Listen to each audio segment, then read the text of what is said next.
what we know as a flopper. The fact of the matter is, in a certain district of Wessex, nearby to Dorchester, the locals have adopted this method of flinging themselves into the shot. And so when a team arrives, you can tell by whether there's a flopper among them where he learned his Skittles. The Old Swan is incidentally a very old name for the pub, which got changed halfway through. It's at the village of Toller Porcorum. Now, all the names of Wessex are distinguished for being double all the time, but this is even more interesting because there was a stream ran down through here in the grounds of the old Sherborne Abbey estate in the days of the monks, and each bend of the stream was called in those days a toller. And at one of these bends lived the lay brothers who were the monks' farm labourers, and that is called Toller Fratrum, the bend of the brothers.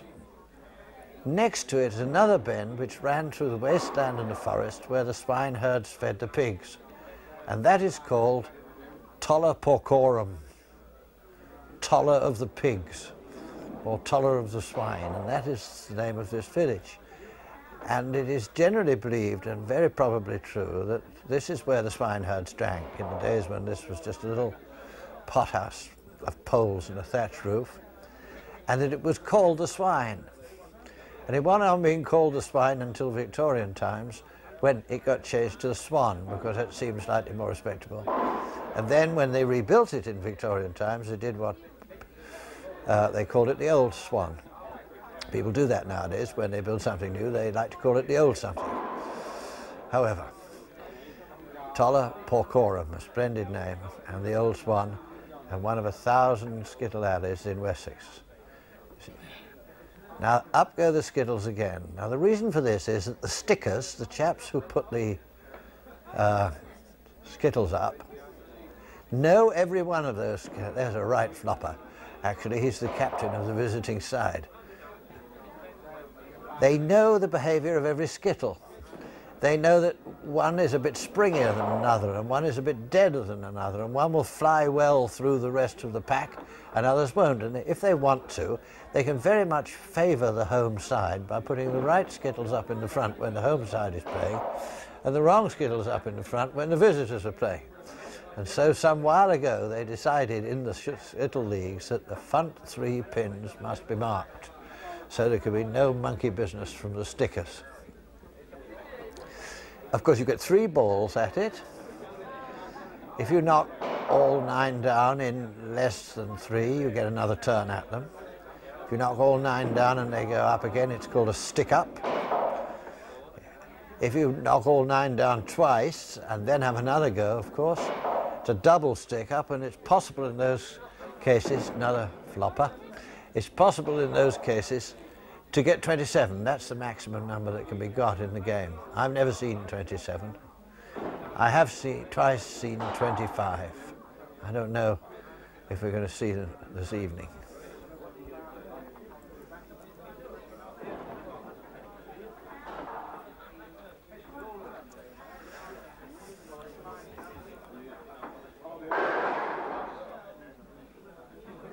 Old and young together. He started playing in the Swan when he was a young man, long before the war. Now he plays on the team with the young men, but the ladies don't play.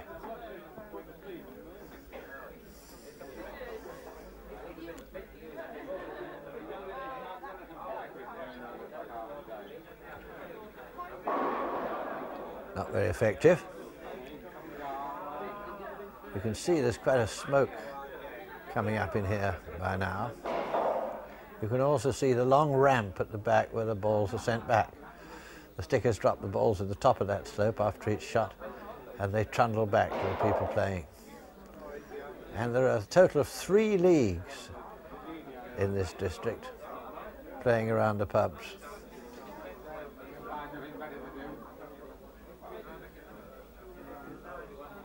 There you are, down go the balls. And it's amazing how many years the hornbill beam Skittles will stand up to this racket without any sign of splitting. almost any other would split in these circumstances. On the other hand, as I say, if you put them out of doors, they'd be gone in 2 or 3 months. Yeah. He's got a distinctly heroic action, that fellow.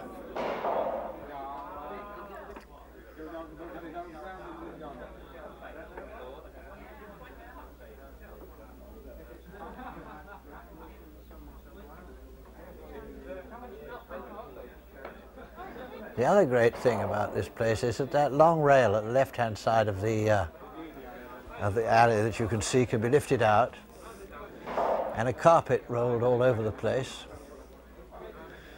because this Skittle Alley is the most important part of the social life of Tolla Porcorum. In fact, it's customary, if you get married, to have your wedding breakfast in the Skittle Alley.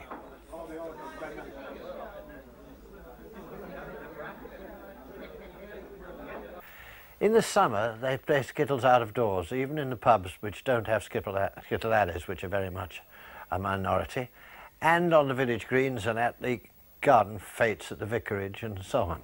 They have a portable Skittles alley which can be moved about.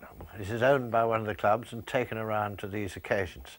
This, I think, is the origin of the word beer and skittles, because the pubs without skittle boards, nevertheless in the summer, can advertise beer and skittles in the garden. And in this case, it's there for a week usually, and the whole week is one competition between all the people in the district, which builds up over the week. Last summer and the one before were absolutely perfect summers for beer and skittles. Well, here's Skittles in high summer, played on in the evening until closing time, which is just about sunset at that time of the year. What has happened is that the club has made themselves a portable Skittle alley.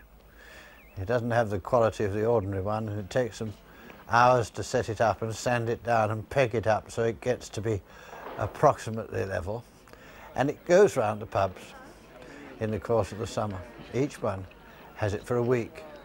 And the pubs like it because they sell an awful lot of beer outdoors, and the villages like it because they raise an awful lot of money for the village charities. The local lads act in turns night after night as stickers, and older people volunteer to act as scorers, because this is one long competition that goes on right the way through the week.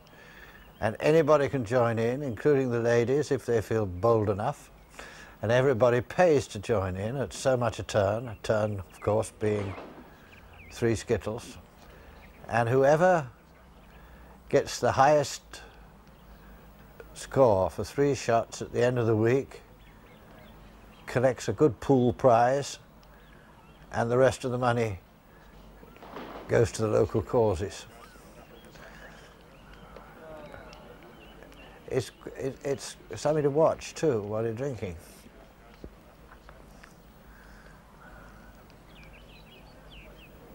Now, you wouldn't see her on the Skittle Alley, I don't expect, in the course of the winter Skittle season, because it's still very much a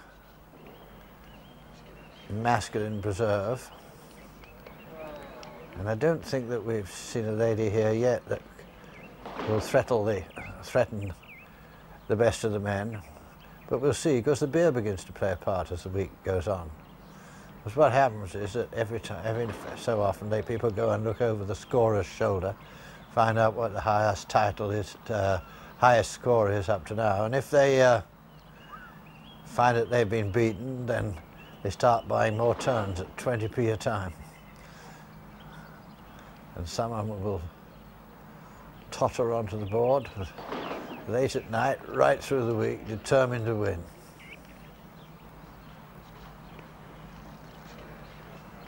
As you can see, they've got a most ingenious way for the stickers to get the ball back.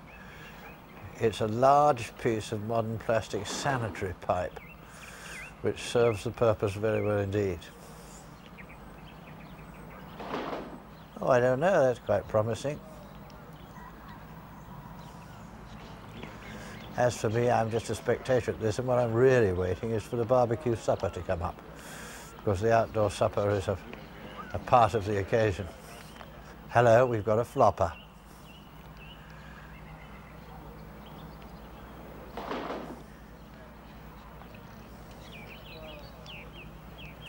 He doesn't throw himself quite as freely onto the alley as he would do indoors because there are a fair number of splinters.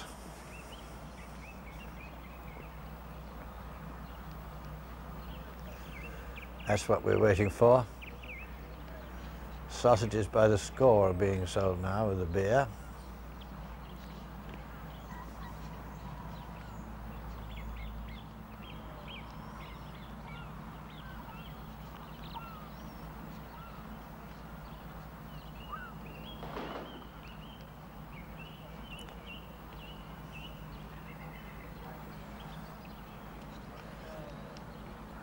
Well, that's midway through the week. Score's pretty high already, and they're queuing up to try and beat it. There'll be a lot of money for the village causes by the end of the week.